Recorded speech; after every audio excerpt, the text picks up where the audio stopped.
اگر اس وجہ سے آپ غریب رہ گئے ہیں تو یہ گورنمنٹ پہ جائے گی بات. لیکن اگر آپ صاحب استطاعت ہیں تو سب سے پہلے یہ حقوق پورے کریں. یہ تو نہیں نا کہ آپ کے رشتہ داروں کے پاس غریبی چھائی ہوئی ہو اور آپ حج پہ جا رہے ہوں. یار آپ کے گاؤں کے لوگ، سٹی کے لوگ، شہر کے لوگ غریب ہوں اور آپ حج پہ جا رہے ہوں. آپ بڑے بزنس مین بنیں، ضرور بنیں، پھر حج پہ جائیں. سارے حقوق پورے کر کے آپ کا حج بھی ایکسیپٹ ہوگا، رب بھی راضی ہوگا، ہر چیز بہتری کی طرف آئے گی. اور قربانی کا جو سسٹم ہے وہ لاسٹ پہ آتا ہے، اور وہ واجب ہے، ناٹ فرض. وہ فرض نہیں ہے. ٹھیک ہے جی. اور واجب کو پریورٹی نہ دی جائے. کوئی بھی کام جو ہے فرائض سب سے پہلے ہیں. ٹھیک ہے جی. حیا فرض میں آتا ہے کہ عورت حیا کرے. ٹھیک ہے جی. لیکن اگر آپ یہ کہیں کہ ہم فٹڈ برقع پہن لیں گے یا فٹڈ لباس پہن لیں گے اور ہمارا حیا بھی ہو جائے گا، ایسے نہیں ہوتا. آپ کو پراپر فراک پہننا پڑے گا، پراپر اچھے کپڑے پہننے پڑیں گے جس میں آپ کے باڈی جو انفراسٹرکچر ہے وہ اپیئر نہ ہو. تو آپ جو ہے وہ مطلب یہ فرائض کی باتیں بتا رہا ہوں. قرآن پڑھنا جو ہے لازم ہے ترجمے کے ساتھ، تاکہ آپ کو سمجھ آئے کہ آپ کا رب آپ سے کیا خطاب کر رہا ہے، کیا بات کر رہا ہے. آپ کے 99% جو اشکال ہیں، جو آپ کے 99% جو آپ کی مس انڈرسٹینڈنگس ہیں وہ کلیئر ہو جائیں گی. اپنی آپ کے ذات کے بارے میں ہر چیز کلیئر ہو جائے گی.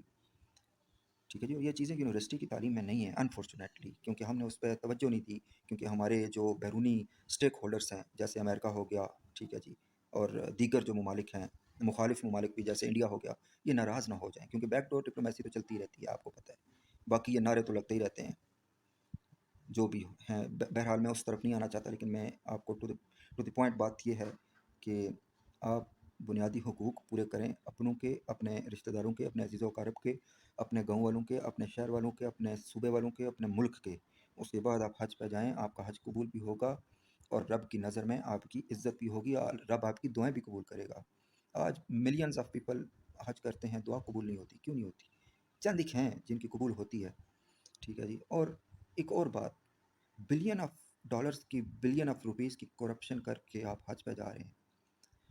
ٹھیک ہے. اور آپ کی عوام بھوکی مر رہی ہے، جس عوام کے نام پہ وہ بلین آف ڈالرز ڈیٹ لیا گیا ہے، اور اس عوام کی ویلفیئر کا کوئی سسٹم ہی نہیں بنا ہوا، کوئی زندگی کا نظام ہی نہیں بنا ہوا، کوئی ان کی بہتری کے لیے کوئی معاملات ہی نہیں ہیں. تو آپ کیا سمجھ رہے ہیں کہ آپ کا وہ حج قبول ہوگا؟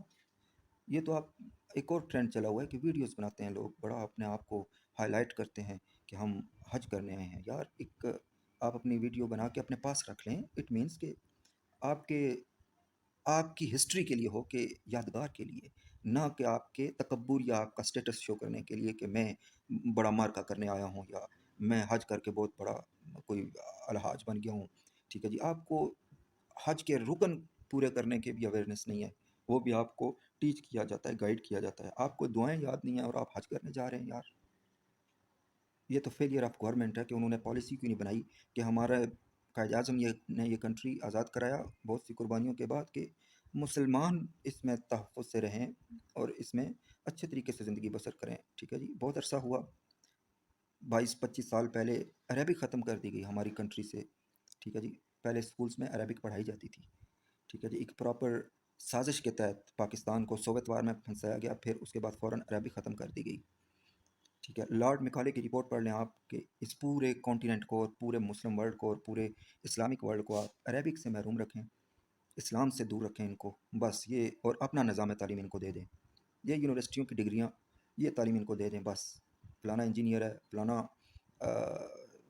سائنٹسٹ ہے، فلانا جنرل ہے، فلانا سینیٹر ہے، فلانا لبرل ہے، اور فلانا ایم ایس سی ہے، M S C in English ہے، فلانا جو ہے وہ P H D in English ہے. ٹھیک ہے جی. یہ سب کے سب کرائٹیریا آف یونیورسٹی ایجوکیشن، ان بچوں کو اگر طہارت کا بھی درست طریقے سے پتہ ہونا تو بہت بڑی بات ہے. باقی زندگی کا نظام اچھائی کے ساتھ سپینڈ کرنا، بیسٹ مینرز کے ساتھ، بیسٹ کلیننگ نیٹنگ اور پرفیکشن کے ساتھ زندگی گزارنا، یہ بہت بڑی بات ہے. ٹھیک ہے جی. اور ہماری انفارچونیٹلی پوری نیشن ان معاملات سے محروم ہے، اور پورا ورلڈ جو ہے اگر کہیں تو وہ ان سب جو صفائی ستھرائی کے معاملات ہیں ان سے محروم ہے. ٹھیک ہے جی. تو یہ بیسک چیزیں سب سے پہلے کی جائیں، اور فرائض سب سے پہلے ہیں. آپ نماز پڑھ نہیں رہے، آپ کو دعائیں یاد نہیں ہیں، آپ کو یہ پتہ نہیں ہے کہ آپ نے کس جگہ پہ جا کے کون کون سی دعا پڑھنی ہے. چلیں ٹھیک ہے، آپ کو ڈائریز دی جاتی ہیں، آپ کو بکس دی جاتی ہیں، بکلیٹس دیے جاتے ہیں، آپ مطلب نہ ہونے سے بہتر ہے. لیکن جب کوئی چیز آپ کو یاد ہوتی ہے نا، تو آپ دل سے مانگتے ہیں. ٹھیک ہے، آپ اپنی زبان کو یوز کرتے ہیں، آپ اپنی سوچ کو یوز کر کے دعا مانگتے ہیں. ٹھیک ہے جی. تو دعا، ابھی آپ کسی قبرستان سے گزر رہے ہیں، دعا مانگ رہے ہیں کہ یا اللہ ان کی مغفرت فرما. That's it, that's it. لیکن بیسٹ دعا کیا ہے کہ یا رب، اول سے لے کر آج دن تک جو لوگ اس دنیا سے چلے گئے، خاتمہ بالایمان، کلمہ پڑھنے والے، تیرا نام لینے والے، تیرے نبی پہ ایمان رکھنے والے، اور روز محشر پہ ایمان رکھنے والے، کہ ہم اٹھائے جائیں گے اور ہمارا حساب ہوگا، ہم تمہارے سامنے پیش کیے جائیں گے. یا رب، جو اول سے لے کر آج دن تک شہید ہوئے، اس دنیا سے چلے گئے، کلمہ پڑھنے والے تھے، ان کی مغفرت فرما. اور رہتی دنیا تک جو لوگ جائیں گے اس دنیا سے، میری یہ دعا ان کے حق میں مغفرت کے لیے قبول فرماتا رہے، چاہے میں اس دنیا میں رہوں یا نہ رہوں.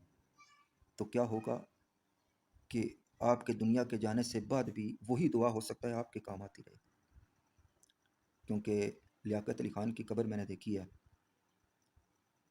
اور نور جہاں کا محل بھی آپ کو پتہ ہوگا، اور اس کا مقبرہ بھی پتہ ہوگا آپ کو. دعا مانگنے والا ہی کوئی نہیں ہوتا. تو جب بھی دعا مانگیں، طریقہ میں بتا رہا ہوں آپ کو کہ رہتی دنیا تک یا رب سلامتی نازل فرماتا رہے، بخشش فرماتا رہے جتنے بھی لوگ اس دنیا سے جائیں گے، اور تو میری ان دعاؤں کو ان کے حق میں قبول فرماتا رہے. اور جو لوگ دنیا میں زندہ ہیں، جو لوگ حیات ہیں، اللہ ان کی زندگی آسان فرماتا رہے، اور رہتی دنیا تک آسان فرماتا رہے جتنے بھی لوگ آئیں گے رہتی دنیا تک. تو آپ کی وہ دعائیں رب العزت کے کھاتے میں لکھ لی جائیں گی اور وہ قبول ہوتی رہیں گی، چاہے آپ رہیں یا نہ رہیں. یہ دنیا فانی ہے، رہنا کسی نے بھی نہیں ہے سدا، سب نے جانا ہے. لیکن ایک طریقہ ہوتا ہے. تو آپ جب عربک سے آشنا ہو جائیں گے، اویئر ہو جائیں گے، آپ کو پوری آتی ہوگی، تو آپ قرآن کو سمجھتے ہوں گے. ٹرانسلیٹ پڑھا کریں اس کو تاکہ آپ کو سمجھ آئے. تو جب آپ زندگی گزاریں گے تو دنیا کے جس مرضی جگہ پہ چلتے جائیں گے، آپ کو اس بیسٹ طریقے سے آپ زندگی گزارنا شروع کر دیں گے. آپ حج کرنے جائیں گے، آپ بیسٹ دعائیں مانگیں گے. ٹھیک ہے جی. بیسٹ طریقے سے آپ اس کے رکن پورے کریں گے، اور آپ اپنے دل سے دعائیں کریں گے، تو وہ زیادہ اثر رکھتی ہیں. تو عرض کرنے کا مقصد یہ تھا کہ فرض کو پریورٹی دیں اور واجب کو لاسٹ پہ رکھیں، سیکنڈ نمبر پہ رکھیں. ٹھیک ہے جی. کیونکہ زندہ انسان کی ضرورت وہ زیادہ اہم ہے، ان کی زندگیاں بچانا زیادہ اہم ہے، ان کو فیسلٹیز پرووائڈ کرنا زیادہ اہم ہے، ان کو ویلفیئر پرووائڈ کرنا زیادہ اہم ہے. لیکن قربانی صرف اس نیت سے کرنا کہ میں رب کو راضی کر رہا ہوں، تو رب روز محشر یہ بھی پوچھے گا کہ میں نے اپنے قرآن میں کہا تھا کہ اپنوں کے حقوق پورے کرو، اپنی ذات کے حقوق پورے کرو، اپنے لوگوں کے حقوق پورے کرو، رشتہ داروں کے، عزیز و اقارب کے، اور سب حقوق پورے کرو جو حقوق العباد کے زمرے میں آتے ہیں، وہ حقوق پورے کرو. ٹھیک ہے. پھر تم فرائض پورے کرو، اس کے بعد حج پہ جاؤ تم، کیونکہ میں نے حج قابل استطاعت پہ فرض کیا ہے. باقی نبی پاک صلی اللہ علیہ وسلم سے محبت مجھے بھی ہے، اور رب ایمان والے ہیں سب، تو اس میں تو کوئی شک شبے کی بات ہی نہیں ہے. میرا بھی دل کرتا ہے کہ میں اپنے پیارے حبیب صلی اللہ علیہ وسلم کے پاس جاؤں، سلام کروں، ان کو روزے پہ جا کے ملوں ان سے، اور حج بھی کروں. لیکن فرائض پورے کرنے کے بعد، سب فرائض پورے کرنے کے بعد جب آپ اس لیول پہ پہنچ جائیں تو ضرور جائیں، موسٹ ویلکم. ورنہ آپ روزے کو تخیل میں لا کے یہاں سے بھی سلام کریں اپنے حبیب کو، تو رب کی ذات بڑی کریم ہے، وہ ان کو سلام پہنچ جاتا ہے. ٹھیک ہے جی. لیکن وہ ایک محبت ہوتی ہے، ایک جذبہ ہوتا ہے، قریب جا کے بات کرنے کا الگ ہوتا ہے. اینی ویز، یہ قربانی کے حوالے سے میری چند باتیں آپ ہمیشہ یاد رکھیں کہ اس کو سیکنڈ پریورٹی پہ رکھیں، فرسٹ پریورٹی پہ نہیں. دنیا والوں کی، زندہ لوگوں کی نیڈز پورا کرنا زیادہ امپورٹنٹ ہے. آپ انہی قربانی کے پیسوں سے کسی بے روزگار کو 10 لاکھ کا بیل خرید رہے ہیں نا، آپ 10 لاکھ کا کسی کی روزی لگا دیں، آپ کسی کو بزنس کرا دیں، آپ کسی کو کوئی پیسے دے دیں. یار گو ہیڈ، بزنس کرو کوئی. تو اس کی ایک بندے کے بزنس کرنے سے اس کے پوری جو اس سے ریلیٹڈ لوگ ہیں، اور اس کا بس ہمسیلف، ٹھیک ہے، وہ اسٹیبل ہو جائے گا، سیٹل ہو جائے گا. تو ایک اور کویسچن جو ہے نا، وہ بات ہوتی ہے لبرلزم کے بارے میں. قائد اعظم بھی لبرل تھے، ٹھیک ہے جی. لیکن جب پاکستان بن گیا تو انہوں نے کلچرل سسٹم اپنا لیا اس پورے ملک کو بیسٹ بنانے کے لیے. تو ہمیں تھوڑا سا سوچنا چاہیے کہ زندگی کے معاملات جو ہیں وہ اپنی جگہ ہیں. لبرلزم جو ہے اٹس ناٹ مینس بولڈزم, اٹس ناٹ مینس بہایائی, اٹ ناٹ مینس سیکس. ٹھیک ہے جی. لبرلزم کا مطلب ڈفرینٹ ہے کہ آپ کا نالج واسٹ ہو, آپ اچھے طریقے سے رہیں, آپ گندی نیت کے ساتھ نہ کسی سے ملیں, اور آپ اچھے طریقے سے زندگی بسر کریں. ٹھیک ہے جی. آپ نیٹ کلین صاف ستھرے ہو کے زندگی بسر کریں. جانور جو ہوتے ہیں ان میں یہ سینس نہیں ہوتی ہے, ٹھیک ہے, پاکی پلیتی کی اور دیگر چیزوں کی, لیکن گندی جگہ ہوگی نا تو وہ بھی بیٹھنے سے گریز کریں گے. اور انسان تو انسان ہے, انسان بہت افضل ہے. ہاں کسی کو کوئی مجبوری ہے, ڈسیبلٹی ہے, تو اس کی ہیلپ کی جانی چاہیے. اٹ ناٹ مینس کہ اس کو ایسے ہی چھوڑ دیا جائے کہ بیچارہ ساغر صدیقی کی طرح رلتا رہے, اور آپ لوگ دنیا کے مقاصد پورے کرتے رہیں اور لوگ بھوک سے مرتے رہیں. آج کا ٹرینڈ یہی بنا ہوا ہے نا کہ صرف میں پرفیکٹ ہو جاؤں, صرف میرے پاس بنگلہ ہو, میرے پاس گاڑی ہو, جہاز ہو, میرے پاس سب کچھ ہو. یہی ٹرینڈ بنا ہوا ہے. لیکن قوم, ملک, عوام کے لیے بیسٹ کرنے والے بہت کم ہیں, سوچنے والے نہیں ہیں. صرف اپنی ذات ہے, اپنوں کے بارے میں نہیں سوچتے. رشتہ دار بھوکے مر رہے ہوتے ہیں اور لوگ حج پہ جا رہے ہوتے ہیں. اس کا یہ مطلب نہیں ہے کہ آپ حج بند کر دیں, اس کا یہ مطلب ہے کہ آپ اصلاحات کریں. ٹھیک ہے, اصلاح کریں بیسٹ طریقے سے. آپ اپنی جو ہے نیشن کو ایک ڈائریکشن دیں, اور اسلامک ورلڈ کو بھی ایک ڈائریکشن ملنی چاہیے. اگر ہم ہی کچھ بیسٹ نہیں کریں گے اور کسی کو کچھ اچھا سمجھائیں گے بھی نہیں. ٹھیک ہے جی. اب میں آپ کو ایک مثال دیتا ہوں کہ ایک بندے کے پاس اتنا وسائل ہی نہیں ہے کہ وہ کسی سے بات کر سکے یا سمجھا سکے, تو اس کا یہ مطلب نہیں ہے کہ وہ کسی کو بتائے نہیں, وہ خاموش رہے. اس کا یہ مطلب نہیں ہے, اس کو بتانا چاہیے. ایٹ لیسٹ جو لوگ صاحب استطاعت ہیں ان کی زندگی تو پرفیکٹ ہو جائے یار, تو وہ ان کی اچھائی آپ کے کھاتے میں لکھی جاتی رہے گی رب کے دربار میں.